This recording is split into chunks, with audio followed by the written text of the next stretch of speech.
2 ദിവസത്തെ big boss review മനഃപൂർവ്വം ഇടാതിരുന്നതാണ്. പ്രത്യേകിച്ചൊന്നും പറയാനില്ല. 2 എവിക്ഷൻസ്, 2 സരികമാരെ പിടിച്ച് പുറത്താക്കിയിട്ടുണ്ട്. അതിൽ ആ ഫസ്റ്റ് ഉള്ള ആളെ ഇറക്കിയത് എനിക്ക് ഒട്ടും ഇഷ്ടപ്പെട്ടില്ല. ഇഷ്ടപ്പെടാത്തതെന്ന് പറഞ്ഞാൽ ഒരു സർപ്രൈസിങ് എവിക്ഷൻ ആയിപ്പോയി. മറ്റേത് ഓക്കെ, കുറച്ച് പറഞ്ഞിട്ടൊക്കെ പുറത്തേക്ക് ഇറക്കിയത് നന്നായിട്ടുണ്ട്. ഇനിയിപ്പോൾ പുറത്തിറങ്ങുമ്പോൾ അവരെന്തൊക്കെ പറയുമെന്ന് കാത്തിരുന്ന് കളി കാണാം എന്നതിനപ്പുറം ഒന്നും പറയാനില്ല.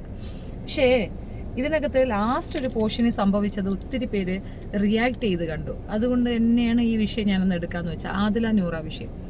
ആദില നൂറ എന്തോ ഭയങ്കരമായിട്ട് എഫക്റ്റ് ചെയ്യണു, അവരെ എല്ലാവരും കൂടെ സൈബർ ബുള്ളിങ് ചെയ്യുന്നു, മോശം പറയുന്നു, ഇങ്ങനെ കുറേ യൂട്യൂബേഴ്സ് തന്നെ പറയുന്നത് കേട്ടു. പ്രത്യേകിച്ച് ഈ പറയുന്ന പിന്നെ ബിഗ് ബോസ് റിവ്യൂ ചെയ്യുന്ന കുറേ പേര് ഭയങ്കരമായിട്ട് ഹൈപ്പ് ചെയ്ത് പറയണത് കേട്ടിട്ടുണ്ടായിരുന്നു ആദില നൂറ വിഷയം.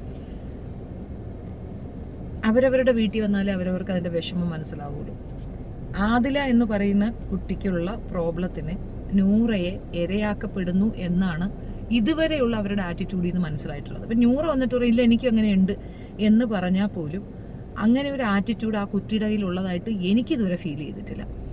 അപ്പോൾ വീട്ടിൽ നമ്മളുള്ള ഒരു കുഞ്ഞ് ഇതുപോലൊരു അവസ്ഥയിലേക്ക് പോകുമ്പോൾ അതൊരു മിസ്റ്റേക്ക് എന്നല്ല, അതൊരു പ്രോബ്ലമായിട്ട് ആരും ഫേസ് ചെയ്യത്തില്ല, അങ്ങനെ എടുക്കില്ല. അങ്ങനെ ഒരുപാട് പേരുണ്ട്, ഒത്തിരി പേരുണ്ട്. പക്ഷേ ആ പെൺകുട്ടി പുറത്തേക്ക് വരികയും ആ മാതാപിതാക്കളെ പറ്റി വളരെ മോശമായിട്ട് പബ്ലിക്കിലിരുന്ന് പറയുകയും ചെയ്ത ശേഷം മറ്റു മാതാപിതാക്കൾ അവരെ അംഗീകരിക്കണമെന്ന് പറയുന്നത് എന്തടിസ്ഥാനത്തിലാണ്? നിങ്ങൾ നിങ്ങളുടെ പേരൻസിനെ പറ്റി വൃത്തികേടുകൾ പുറം ലോകത്ത് പറഞ്ഞു കൊടുത്തിട്ട് നിങ്ങളെ അക്സെപ്റ്റ് ചെയ്യണമെന്ന് പറയുന്നത് എന്തടിസ്ഥാനത്തിലാണ്? ആ എതിർപ്പാണ് അക്ബറിന്റെ അമ്മ അവിടെ കാണിച്ചത്. അക്ബറിനോട് അവർ പറഞ്ഞ എന്താ, മോനെ മര്യാദയ്ക്ക് സംസാരിക്കുക, സ്ത്രീകളോട് മര്യാദയ്ക്ക് പെരുമാറുക, ഇതല്ലേ പറഞ്ഞത്. അപ്പൊ ആ അമ്മ മോശപ്പെട്ട അമ്മയല്ലല്ലോ. അവര് ഇത്രയും അധികം എതിർപ്പുകൾ, ഇത്രയും നെഗറ്റീവ്സ് അവർക്ക് കിട്ടേണ്ട ആവശ്യമുണ്ടോ എന്ന് ചോദിക്കുന്നവരോടാണ്. അതെന്താ അവർക്ക് നെഗറ്റീവ്സ് അല്ല അവന് പോസിറ്റീവ്സ് കൊടുക്കും? എന്ത് പോസിറ്റീവാണ്, എന്ത് പോസിറ്റിവിറ്റിയാണ് അവര് ഈ സൊസൈറ്റിക്ക് കൊടുക്കുന്നത്? എന്ത് പോസിറ്റിവിറ്റിയാണ് അവർ രണ്ടുപേരുടെയും കയ്യിലുള്ളതെന്ന് പറയാമോ? അതുവരെ വളർത്തിയ പഠിപ്പിച്ച പേരൻസിനെ എതിർത്തുകൊണ്ട് റെവല്യൂഷണറി ആയിട്ടൊരു സാധനം ചെയ്യുന്നു. ലെസ്ബിയൻ എന്ന് പറഞ്ഞാൽ ഒന്നിച്ച് ജീവിച്ചാലേ പറ്റുള്ളൂ. അതെന്താ കമ്പൽഷൻ? അതിൽ ഒരുത്തിക്ക് ഭ്രാന്ത്, മറ്റേതിനില്ല. അത് ഞാൻ ഉറച്ചു വിശ്വസിക്കുന്നു.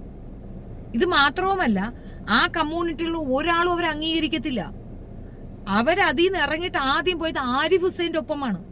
ആരിഫ് ഹുസൈൻ്റെ ഒപ്പം പോയി എന്ന് ആരിഫ് ഹുസൈൻ്റെ ഉമ്മ പറഞ്ഞിട്ടുണ്ട്. ആരാണ് ആരിഫ് ഹുസൈൻ? ആ കമ്മ്യൂണിറ്റിയെ എത്രത്തോളം അവഹേളിക്കാമോ അത്രത്തോളം അവഹേളിച്ച് വൾഗറിസം മാത്രം പറഞ്ഞുകൊണ്ട് കിടക്കുന്ന ഒരു 3rd ക്ലാസ് ക്രിമിനലാണ് അവൻ. അവന്റെ ഒപ്പം ഈ പെമ്പിള്ളേര് പോയി നിന്ന് നീ എന്താണ് സ്ഥാപിച്ചത്? കരഞ്ഞിട്ട് കാര്യമില്ല.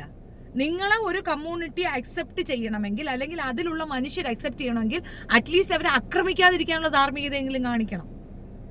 ഒരു കാര്യമുണ്ടായി, ഒരു പ്രശ്നം ഉണ്ടായി, മതമാണോ ഇവിടെ പ്രോബ്ലം വന്നത്? വീട്ടുകാരാണ് പ്രശ്നം. നൂറ അതൊരു ഒരുപാട് ഇടങ്ങളിൽ നൂറ പറഞ്ഞിട്ടുണ്ട്, പ്രശ്നമാണ് എൻ്റെ കുടുംബം പ്രശ്നം, എൻ്റെ ഉമ്മ പ്രശ്നം, എൻ്റെ ഉമ്മ ഡോമിനേറ്റിംഗ് ക്യാരക്ടറാണ്, ഉമ്മ അതാണ് ഇതാണ് എന്നൊക്കെ പറയുമ്പോൾ ആ ഉമ്മ പിന്നെ വന്നിട്ട് കോംപ്രമൈസ് ചെയ്യണം.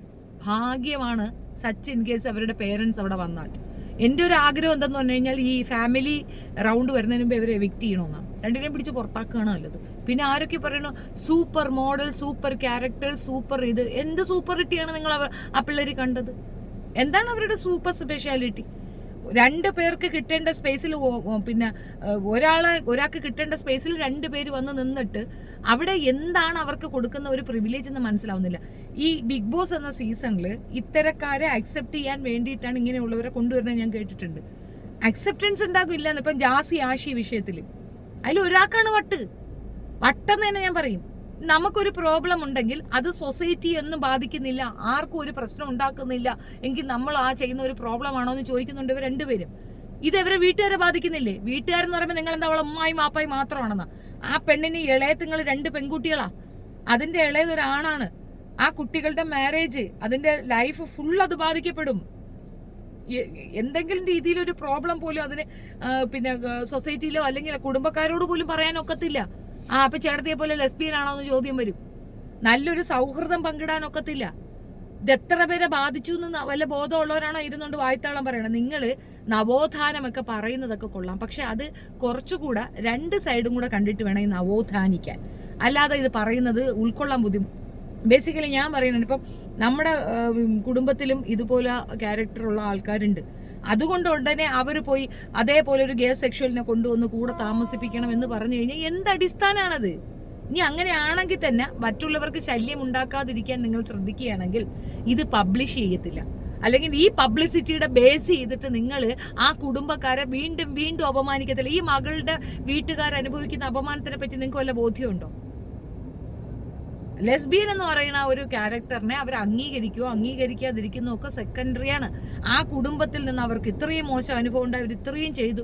സാധാരണ മനുഷ്യരാണെന്നേ, നിങ്ങളെയൊക്കെ പോലെ ഭയങ്കര ചിന്താധാരയുള്ളവരല്ല. അവർക്കിത് ഉൾക്കൊള്ളാൻ നല്ല ബുദ്ധിമുട്ടുണ്ടാകും. നിങ്ങൾ അവർക്കൊരു കൗൺസിലിംഗ് കൊടുക്കൂ.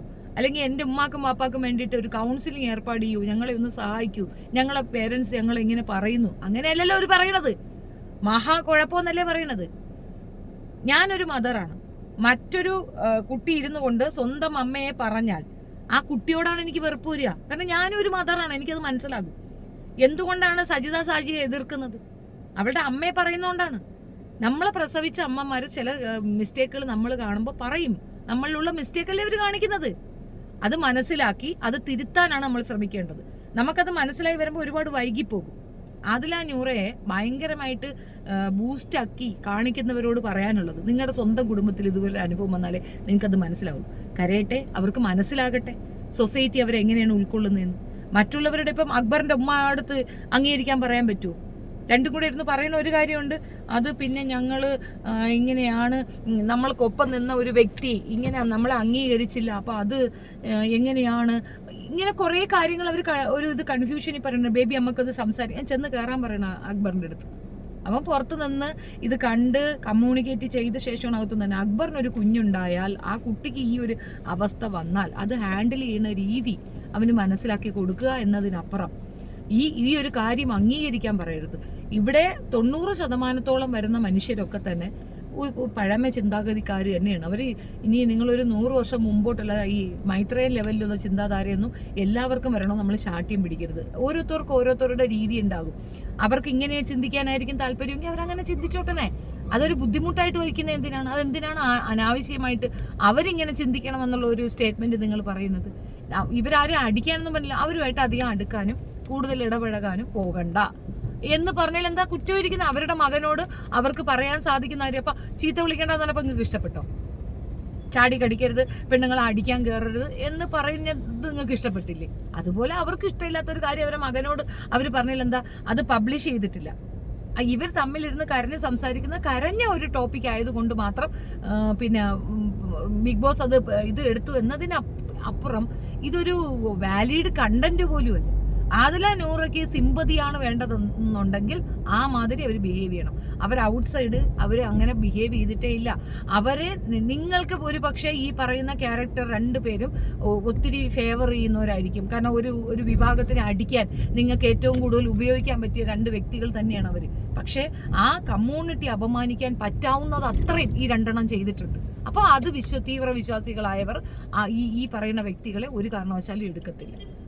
അത് മനസ്സിലാക്കുക. അല്ല അവർ രണ്ടുപേരും ജീവിച്ചു, അവർ രണ്ടുപേരുടെ ഒന്നിച്ച് കല്യാണം കഴിച്ചു, അവർ ഒന്നിച്ച് ഡ്രാമ കാണിച്ചെന്ന് പറഞ്ഞുകൊണ്ടൊന്നും അക്ബറിന്റെ ഉമ്മാക്കോ ഈ ഇവിടെയുള്ള ഇത്ര 26% വരുന്ന മുസ്ലിം സമുദായത്തിലുള്ള ബാക്കിയുള്ള മനുഷ്യർക്കോ ഒന്നും ഒരു കൂടെയും പോകില്ല. ഒന്നുമില്ല അവർക്ക്. അവൾ എങ്ങനെ പോയാൽ അവർക്കെന്ത്? ഇപ്പൊ എക്സ് മുസ്ലിമുകൾ കിടക്കുന്നില്ല, അവർ മൈൻഡ് ചെയ്യുന്ന അവർക്ക് എന്ത് കാര്യം? എന്തോ ആയിക്കൊണ്ട് കൂട്ടെന്ന് കളയുക തന്നെ ചെയ്യണം. പക്ഷെ ഇറങ്ങി നിന്നിട്ട് ഈ കമ്മ്യൂണിറ്റി അതിനെ അക്സെപ്റ്റ് ചെയ്യുന്നില്ലെന്ന് പറയുമ്പം ഞാൻ പലപ്പോഴും ശ്രദ്ധിക്കുന്ന ഒരു കാര്യമാണ്, ഏറ്റവും കൂടുതൽ ട്രാൻസ് വിഭാഗത്തിലുള്ളവർ ഹൈലൈറ്റ് ചെയ്ത് കാണിക്കുന്ന മുസ്ലിം കമ്മ്യൂണിറ്റിയിലുള്ള ആൾക്കാരാണ്. അതെന്താണ്? ഇപ്പൊ റീസെന്റ് ഒരു ഹിന്ദു മതവിശ്വാസത്തിലുള്ള 2 പെണ്ണുങ്ങൾ റീസെന്റ് വിവാഹം കഴിച്ചു. അമ്പലത്തിൽ പോയി വിവാഹം കഴിച്ചു. എന്താ അവരെ കൊണ്ടുവരണമെന്ന് ബിഗ് ബോസിന് തോന്നാതിരുന്നത്? അവര് ഇവരെ പോലെ ഫേമസ് അല്ലെന്ന. ഫേമസ് ആവൂല, കാരണം അവർ തലേന്ന് ചീത്ത വിളിക്കാറില്ല. വേണ്ടാന്ന് വെച്ചാൽ വേണ്ടാന്ന് ഇറങ്ങി അങ്ങ് പോകും. അതാണ് അവിടെ ഈ രീതിയിലുള്ള ഒരു റെസ്പെക്റ്റ് കൊടുക്കുന്നുണ്ട്. നമുക്ക് തോന്നിവാസ രീതിയിൽ ജീവിക്കാൻ പറ്റാത്തൊരു സാഹചര്യം ഉണ്ടെങ്കിൽ ആ ഒരു സാഹചര്യം വീടുകളിലുള്ള റെസ്ട്രിക്ഷനാണ്. ചില വീടുകളിൽ ചില നിയമങ്ങളുണ്ട്. അപ്പം ഞാനൊരു ഹോസ്റ്റലിൽ താമസിക്കാൻ പോകുന്നു, അവിടെ റെസ്ട്രിക്ഷൻ ഉണ്ടാവില്ലേ? നമ്മളൊരു ഹോട്ടലിൽ താമസിക്കാൻ പോകുന്നു, അവിടെ റെസ്ട്രിക്ഷൻ ഉണ്ടാവില്ലേ? നമുക്ക് തോന്നി അവിടെ പറ്റുമോ? ആ റെസ്ട്രിക്ഷൻ നിങ്ങൾക്ക് പറ്റുന്നില്ലെങ്കിൽ സ്കിപ്പ് ഔട്ട് ചെയ്യുക, കുഴപ്പമില്ല. അതിന് ആ ഹോട്ടലേ കുഴപ്പമെന്ന് പറയുന്നത് പറ്റുമോ?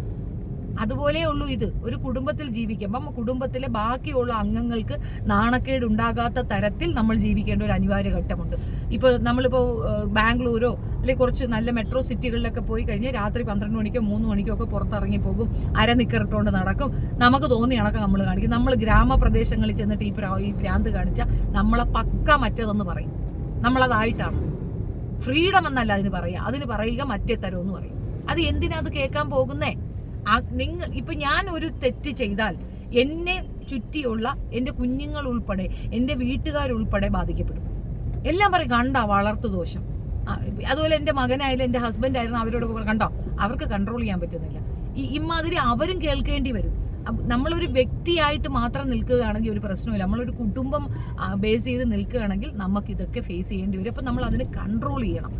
കൺട്രോൾ മീൻസ് എല്ലാം അങ്ങനെ തന്നെ. ഇപ്പം നമുക്ക് ഭയങ്കര വിശപ്പ് വരുന്നു, ഉടനെ നമുക്ക് ഫുഡ് കിട്ടില്ല, നമ്മൾ തീട്ടം വരുത്തില്ലോ? ഇല്ലല്ലോ. നമ്മൾ എന്തുകൊണ്ട് സഹിക്കുന്നു? കുറച്ച് സഹിച്ചാൽ നല്ല ഫുഡ് കിട്ടും അല്ലേ? അതാണ് ഇതിനകത്തുള്ളത്. ഈ പറയുന്ന രീതിയിലല്ലായിരുന്നു അവരിതിനെ അപ്രോച്ച് ചെയ്യേണ്ടത്. രണ്ടുപേരും രണ്ടിടത്ത് സ്വസ്ഥമായിട്ട് ജീവിച്ചു പോട്ടെ. വീടുകാർ സമ്മതിക്കുന്നിടം വരെ മൗനമായി നിൽക്കാൻ പറ്റത്തില്ലേ? അത് പറ്റത്തില്ലെന്ന് പറഞ്ഞാൽ അതൊക്കെ ആരെ പറ്റിക്കുന്നത്? ഈ നമ്മുടെ ഇസ്ലാം മത പ്രകാരം വിവാഹത്തിന് മുമ്പ് പെണ്ണിന്റെ സമ്മതം നിർബന്ധമാണ്. ചോദിക്കും. കുബൂൽ എന്ന പെണ്ണ് പറഞ്ഞില്ലെങ്കിൽ ആ വിവാഹം നടക്കില്ല. പെണ്ണിന് നിന്ന് ശക്തമായി സംസാരിക്കാൻ പറ്റും. പെണ്ണ് പറ്റില്ല എന്ന് പറഞ്ഞാൽ പറ്റില്ല എന്നാണ് അർത്ഥം. No means no. അതറിയാത്തത് കൊണ്ടാണ്, ആ നിയമം കൃത്യമായി പഠിച്ചത് കൊണ്ട് പറയുന്നതാണ്. ഈ കമ്മ്യൂണിറ്റിയിൽ പെണ്ണുങ്ങൾ വോയിസ് ഇല്ലാതെ ഇരിക്കുന്നത് അവർക്കത് അറിയാത്തത് കൊണ്ടാണ്. പഠിക്കണം. അല്ലാതെ ആ കമ്മ്യൂണിറ്റിയെ കുറ്റപ്പെടുത്തുകയല്ല വേണ്ടത്. ഈ ഒരു വിഷയത്തിൽ അക്ബറിന്റെ ഉമ്മാക്കൊപ്പം തന്നെയാണ് ഞാനും.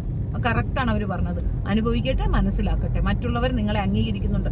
സ്വന്തം പെറ്റതള്ളയെയും സ്വന്തം കുടുംബക്കാരെയും മോശം പറഞ്ഞവർക്ക് സൊസൈറ്റിയിൽ എന്ത് വാല്യൂ ആണെന്ന് ആദില നൂറായി നോക്കിയാൽ കാണാം. അത്ര തന്നെയാണ് ഇതിന്റെ കൺക്ലൂഷൻ.